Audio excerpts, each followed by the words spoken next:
everyone, out in the field with all the dogs, and going to talk today about can you have a dog if you work full time. So that's the plan, but it is a bit windy, so I do apologise for the audio. So can you have a dog if you work full time?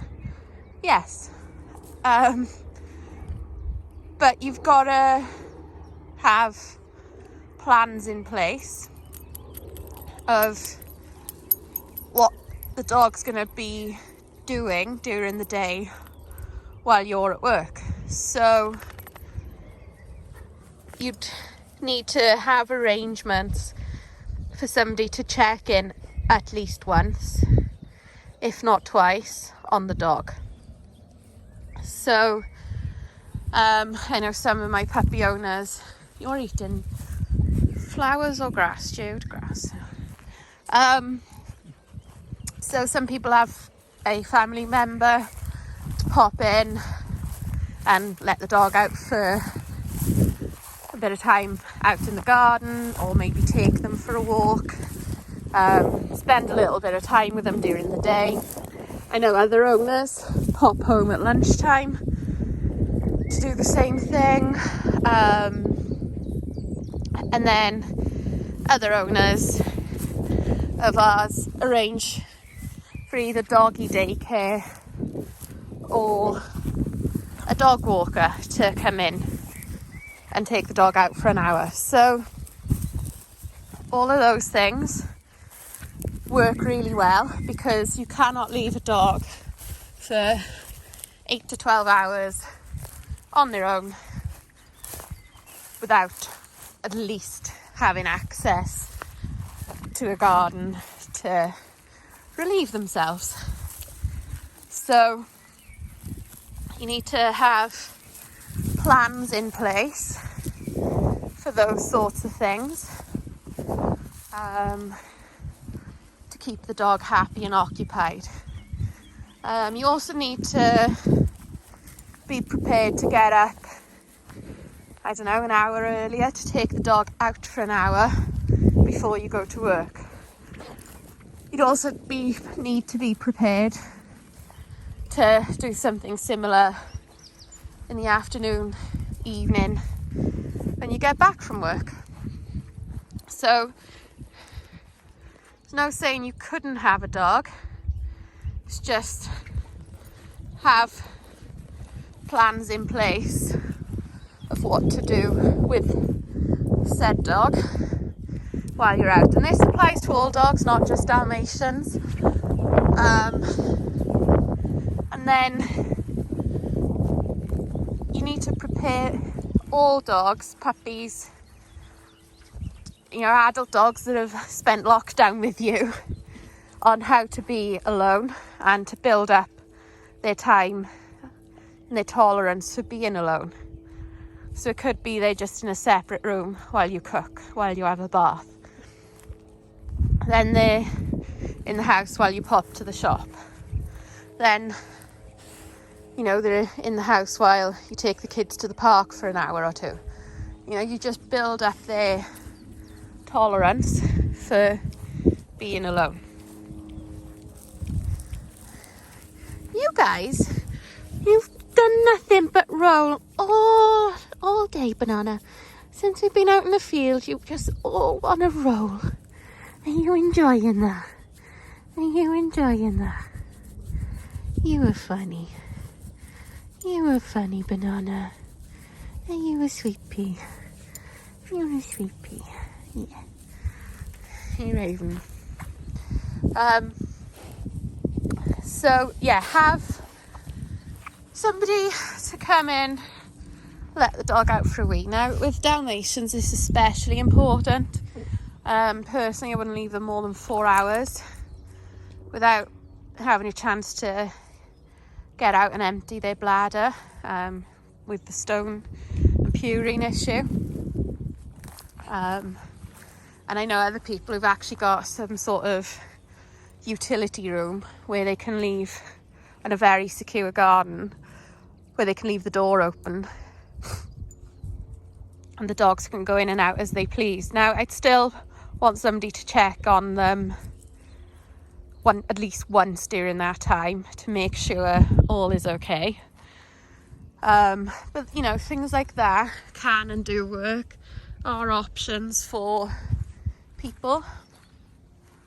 And then, you know, you can also look at things like Kongs, licky mats, for an activity for your dog to do while you're away. And then there's some really cool technology now as well, where there's a camera that you can log into on your phone or on your computer, and you can see what your dog's up to. You can talk to your dog via a speakerphone, and then there's some that you can even press a button and it gives the dog a treat. So like, that's a good option. I know people who'd leave like the radio on. I know other people who leave something like my YouTube channel on. So you've constantly got a voice and somebody talking to them. There's also something for them to do. There's something to keep them occupied, which is watching other dogs run around. I know in America there is such a thing as dog TV, where it is back-to-back things like that for the dogs to watch and enjoy. So it's not to say you couldn't have a dog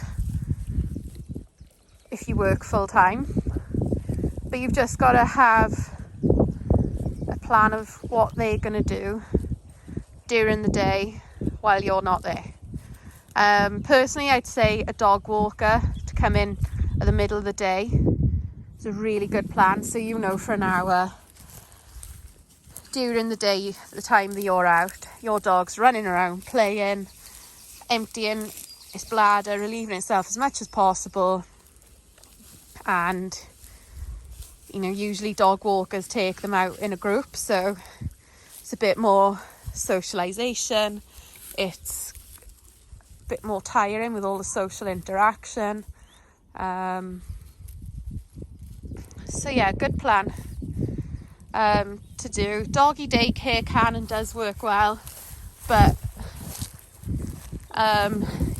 there's certain ones that have got rules, like you can't have intact male dogs and stuff like that. So I mean, the timing might not be right to neuter, you might not want to neuter, so you just got to find the right one for doggy daycare.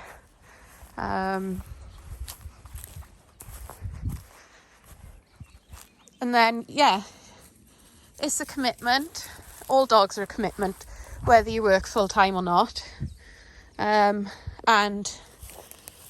you know, they will get you up and out of the house, out of bed early to go for a walk. And I mean, you know, it might be that you don't walk in the morning, but you get up maybe half an hour earlier and do some obedience and trick training. So your dog's had a bit of mental stimulation. They'll be mentally quite tired and quite calm for you to leave, because some dogs will come up home from a walk and they'd be quite hyped and excited because they've been for a walk, and then you've got to leave them in that hyped and excited state. So that, you know, wouldn't necessarily work for all dogs. But it might be you do half an hour walk, half an hour training before you leave. So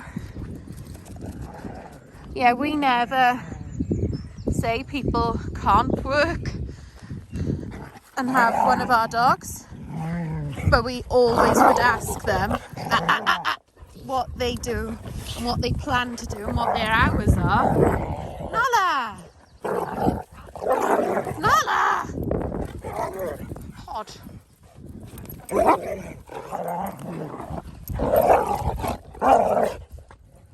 You done? Come on. Children, aren't they, Judith? Dear children. Come on, Judith. We'll leave them. Come on, I'm going.